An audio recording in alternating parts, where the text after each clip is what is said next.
Continuamos con Juan Andrés Mejías de la Unidad Democrática, dirigente fundamental de Voluntad Popular. Hemos tenido 3 días de protesta masiva de todos los calibres a nivel nacional, en todas las ciudades del país, en pueblos pequeños, en barriadas, en zonas de clase media. Han sido reprimidas con una hazaña brutal. Ya llevamos, ¿cuántos? ¿80 muertos? No, alrededor de 70. No, 70 en su determinante mayoría asesinados por la Guardia Nacional, por los colectivos paramilitares del gobierno, del chavismo. ¿Tú te imaginas, Juan Andrés, un escenario en el cual en agosto, septiembre, Venezuela tenga 2 constituciones, es decir, abonando en un caos, en el cual, por cierto, lo meterían sus Fuerzas Armadas, porque las Fuerzas Armadas decidieron, por lo menos su cabeza visible, tomar ese camino? Mira, yo no veo 2 constituciones. Yo no creo que esa constituyente vaya a proceder por el simple hecho que hay una grandísima mayoría de los países que no la quieren. Nosotros en estos días estuvimos recorriendo el metro de Caracas, una actividad con varios diputados. Interesante. ¿Y qué tal le fue? Mira, la constituyente no está en la boca de nadie. O sea, la gente no le interesa eso. La gente tiene unos problemas, la alimentación, las medicinas, pero la constituyente no está ahí.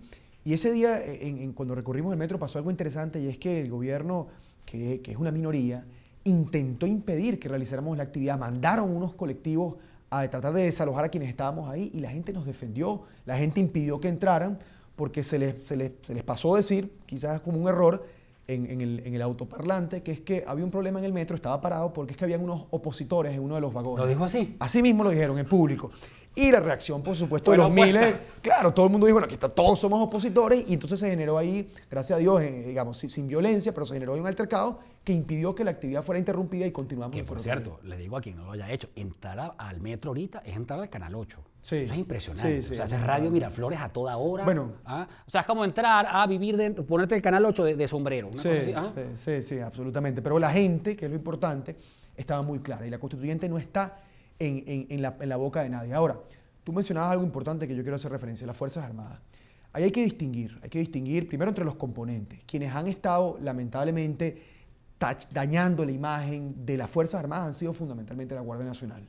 Bueno, estas historias de asaltos a los manifestantes, parando tuercas. Insultos. Comportamiento gamberro, pues. Sí, lamentable, pero ha sido la Guardia Nacional, no han sido los demás componentes, y eso hay que dejarlo claro.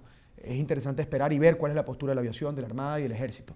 Pero en todo caso yo insisto y me empeño en pensar que ese no es el espíritu de la mayoría, ni siquiera de la Guardia Nacional. ¿Tú crees que las Fuerzas Armadas no van a acompañar esta propuesta? Yo creo que lo que ocurre, lo que vemos en las marchas, no es el espíritu de la mayoría. Yo creo que ahí ellos seleccionan muy bien a quiénes van a mandar a reprimir, quiénes son los tenientes coroneles que van a enviar, y que se comportan como se comportan. Pero a mí me cuesta pensar que esos oficiales, incluso cuando lo podemos conversar con ellos fuera de cámaras, cuando a veces llegamos al piquete y hay una interacción ahí, tú los ves que te dicen, mira... ¿El trato es hostil hacia ustedes? No lo es.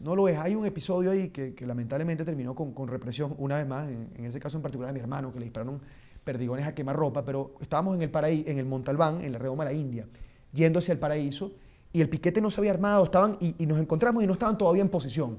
Y los oficiales, digamos, subalternos, nos decían, pasen. Y cientos de personas pasamos, y luego armaron el murciélago y se quedó otro grupo detrás.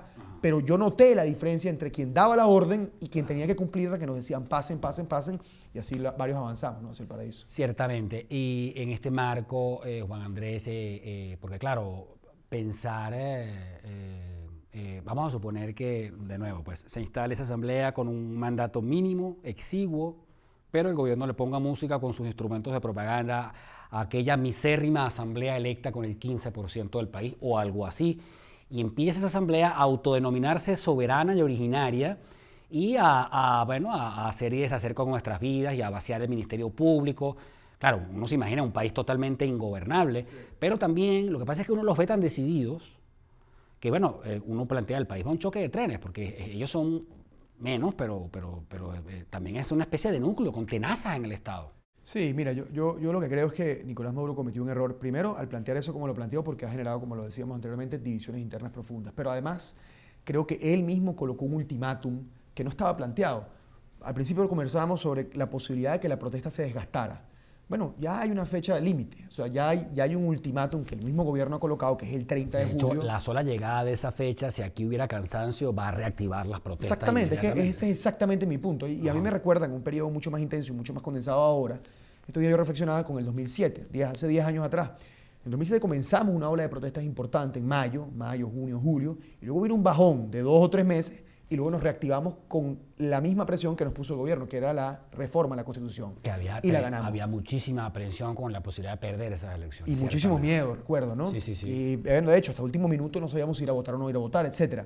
Pero mi punto es que en ese momento el mismo gobierno cometió el mismo error de habernos colocado un ultimátum, de habernos puesto una fecha mediante la cual nosotros teníamos la necesidad de ir a protestar y alzar nuestra voz. Yo creo que ahorita va a ocurrir lo mismo. Yo creo que efectivamente las protestas ya han llegado a un punto importante, un punto de inflexión, y ahora, de cara a esta nueva amenaza, vendrá una nueva etapa en la que los venezolanos no se van a quedar de brazos cruzados y somos muchos más los que queremos evitar que eso ocurra que aquellos que quieren promoverla, ¿no? Es Juan Andrés Mejía, dirigente de la Unidad Democrática. Vamos al tercer corte y ya regresamos.